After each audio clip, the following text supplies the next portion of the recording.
You're going beyond the golden moldies here. Oh, nice. That draws a big blank. I should just get like $1,000 cash for answering this.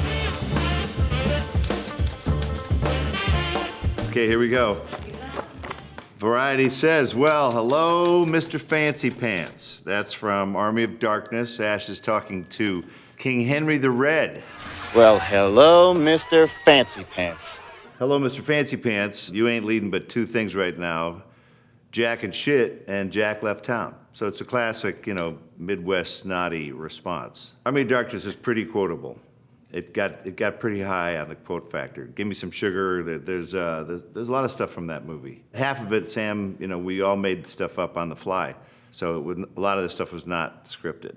We coined the phrase splatstick from Evil Dead 2. It's horror and comedy, but it's a tricky dance. We only got into comedy, adding it to horror films, because we were tired of seeing people faint at the first Evil Dead. I mean, there's some nasty stuff in that. It's an unrated movie. And so we thought, is that us? We're horror guys for the rest of our lives? But we were huge fans of the Three Stooges. So we thought, let's start putting some of that in there. Stuff gets too serious. Writers get too serious. They get too serious about their own words. Don't change my perfect words. Some of the best lines of dialogue were never written in a screenplay. The Human Spider, that's it? That's the best you got? That is from The Amazing Spider-Man. The Human Spider, that's it? That's the best you got? A little known trivia, as the ring announcer, it seems like I have a small cameo, they used to call him, a little throwaway role. Well, I named the character. I renamed him The Amazing Spider-Man. So if my character wasn't in that movie, this billion-dollar franchise would be called The Human Spider. So let's never forget the power of a strong cameo. There's more to it, though, because in the second Spider-Man, I play an usher, a snooty usher. But Peter Parker shows up late to see Mary Jane in a play, her first Broadway play, but he's late, and I won't let him in because it spoils the illusion. I'm the only character who has ever defeated Spider-Man. Oh, well, the fourth one, well, it's not Spider-Man movie, but it's in the Doctor Strange oeuvre. I play the Pizza Papa. But ask yourself, really? In the timeline, in the Marvel timeline, I'm just a Pizza Papa? Please don't kid yourself. My contract is that thick for that movie. Do you think I'd sign a contract that thick for that simple little throwaway character? What did I do in that movie? I delayed Doctor Strange. I didn't defeat him, we didn't fight. I delayed him from what? Did I just save Doctor Strange's life? The Marvel world really is just starting, and again, I can only comment so much. I was just wearing a disguise. You guys are stuck looking like this. Boy, that's, now you're going beyond the golden moldies here. I was just wearing a disguise. You guys are stuck looking like this. That's a typical line, I would say. You gotta help me on this one. Cloudy with a Chance of Meatball. Oh my God. Cars 2. Okay, yeah. That was a small little cameo. I didn't even change history with that part. I was just wearing a disguise. You guys are stuck looking like that. It was a bummer that I died because those are great for residuals. So you really want to live in an animated movie because kids will watch an animated movie 1,000 times. They pay you $12 to record it. You don't do it for that. You do it for the 7 years of residuals you're going to get from little Billy. Going, I gotta watch that again. Have I watched that this week? There we go. Don't make me use my stuff on you, baby. That is from Bubba Ho-Tep, spoken by Elvis Presley. Don't make me use my stuff on you, baby. So the story was, what if Elvis was still alive? He swapped with an Elvis impersonator years ago because he could see where this was going and it wasn't going to go good. He just wanted to go play little gigs like he used to. Swap with an Elvis impersonator, fell into a hospital. Long story short, now he has to save the hospital from a soul-sucking mummy. And so you're not going to see a movie like that every day. I got a replica of his ring, his TCB ring. It was probably the real design because it was kind of cheesy. Because I think Elvis went, look, man, I just want some like diamonds and shit, and like put like a couple of lightning bolts on either side, and put like TCB. But the way they did the letters, it looks like CTB. It doesn't have a flow to it. So that's how I think it's authentic. I think they were just spitballing that shit in the back of a limo. We need rings, man. You're my posse. We need some rings, baby. And then capes. When did the capes come in for Elvis? That's when you knew the end was near. What? Now you're throwing stuff at me? Okay, this is really obscure, and you should be punished for even asking this question because of how obscure it is.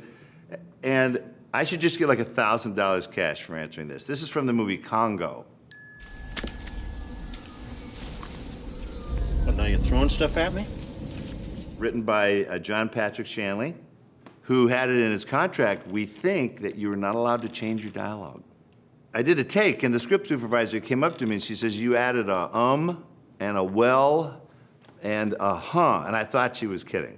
I was like, who sent you up here? Are you being funny? So this great line, now you're throwing stuff at me, was written by John Patrick Shanley, and don't you change it. People, they go, that was kind of a crappy movie. I'm like, okay, let's play the game then. Let's play the Congo game. You're an executive. I'm gonna pitch you a story. It's a best-selling novel by Michael Crichton, produced by Steven Spielberg, edited by Ann V. Coates. She edited Lawrence of Arabia. Photographed by Alan Davio. He shot E.T. Would you make that movie? Yes, yeah, congratulations, you just made Congo. So on paper, some things sound good.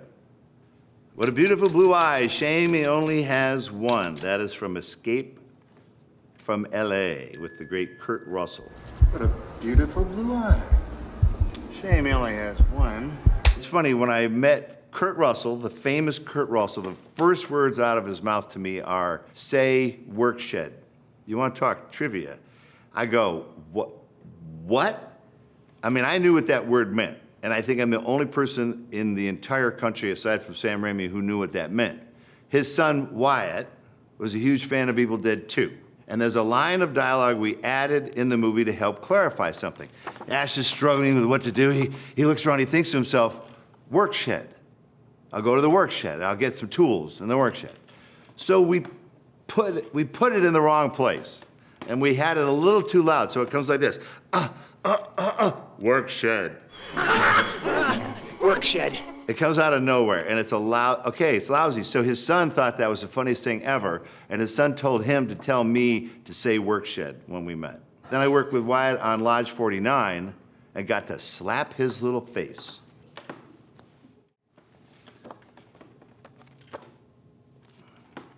Oh, nice. These are tough. I want about $2,500. Still drinking the blood of children, that is Sam Axe speaking to Larry, who's a spy in Burn Notice. Still drinking the blood of children? The guy's a creeper, so I haven't seen him in a while, and when I see him, he comes to our door. I go, oh, hi, Larry, you still drinking the blood of children? So yeah, that's a good line. The great Matt Nix. I miss Sam Axe. It's time for Sam Axe to come back, because there's lots more creepers in the world that need to be taken down internationally. And don't forget, Michael Weston had a lot of enemies. You can tell how long someone watched the show based on how many seasons they think it was. And I get this one all the time. So, Burn Notice, yeah, 5 seasons, that's a lot. And I go, well, it ran 7 seasons, but I guess you missed those last 2. Oh, yeah, right. Normal life, family, that's all I ever wanted. Okay, I want $500 for this one, too. X-Files, he's the demon with a heart of gold. I think his name was Wayne or something. Normal life. Family. That's all I ever wanted. He was a demon who just wanted a suburban life. And I get X-Files on the last season that they're shooting, and yeah, they were over it. But here we go. Television is absurd. I ran into David Duchovny. He had a fart prop that could make fart noises. And so we were on a flight together, and we were the lead-in to X-Files, my show, The Adventures of Briscoe County Jr. He was very funny. He goes, when you go and do these interviews, like, what are you supposed to do? I go, what do you mean? He goes, are you supposed to be funny? Serious? I go, why don't you just be you? He goes, whatever. And so we practiced farting on the plane. That's how I know it, with a fart cup. Watch clips. Leslie Nielsen had one too. And he would do this interview. I would be farting through the whole interview, and I wouldn't let on to the fact that I had a thing. And he was an older guy at that point, and you would be too embarrassed to say, are you okay? Okay. You bastards, why are you torturing me like this? Why? Evil Dead? Oh, you bastards! Why are you torturing me like this? Why? Evil Dead 2, we had 10 times the amount of money. We had $350,000 for the first one, $3.5 million for the second one, and $13 million for the third one, and then it bombed and killed the franchise. Happy memories. I mean, it got me into the film business, so you can call me whatever you want. Hey, Ash, hey, it's okay. It's all good. Just send the checks. It's only after doing about 3 or 4 movies with Sam, I was like, oh, these are hard. These are hard. Because I'd go on and do other movies with other directors, and you go, well, why is this so easy? It's because Sam is a very ambitious director. You know, we would work on the first Evil Dead for 12 hours and get one shot. That would mean it would take 12 hours to get this conversation. What do we got? I tried to stop her, but she had a gun. Man, that's just, I'm pretty good. That draws a big blank. Tried to stop her, but she had a gun. It's so generic. Maniac Cop? Were there any memorable lines in that movie? I tried to stop her. This is the only one. See, this is the only one you could pull. I tried to stop her, but she had a gun. That's how memorable Maniac Cop was.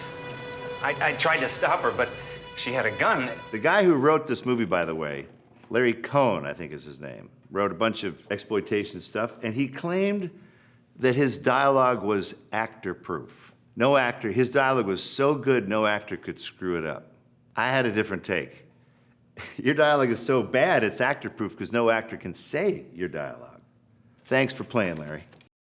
I made him kill me on the second one. They were like, hey, come on back. And I was in the middle of a divorce. Never catch an actor in the middle of a divorce because they don't care about life anymore. I said, give me this number or kill me. And they went, okay, we're going to kill you. Last but not least, I hope I get it. Then smackers, let's grab a highball. The highball line is from Hudsucker Proxy. With Jennifer Jason Leigh, I play Smitty in the newsroom. It's fun to be in movies where they have a budget. And smackers, let's grab a highball. Oh, no, they'll bond. Yeah. I mean, they didn't fake much of that movie. They have 100 desks in a room, you know, with 100 people typing. And Joel Silver, the producer who usually does like Die Hard movies, hey, I want to make you a picture. I'll get you the money. So he was able to get them the money that they needed to make that movie because it was huge sets. And I mean, it was amazing. I mean, I didn't see green screen anywhere. I've never been more terrified than working with Jennifer Jason Leigh. They had me come in for rehearsals, not because I had a big part. They said, look, when you're not playing Smitty, can you read all the other parts? Just so we can rehearse. And I was like, gee, let me think about it. You know, the blast is watching how these people work. Jennifer Jason Leigh, we came in for a 2 weeks rehearsal in December. We didn't shoot it until the following spring. She knew every line of dialogue in December at rehearsals. You think I had dialogue? Watch the movie and watch her dialogue. Oh my God. So I went, oh my God, I'm acting opposite a robot. She's never gonna screw her lines up. So it's good though, because it makes you, you know, really get your act together. And so it was very satisfying work with her, and she was absolutely delightful, but it was terrifying.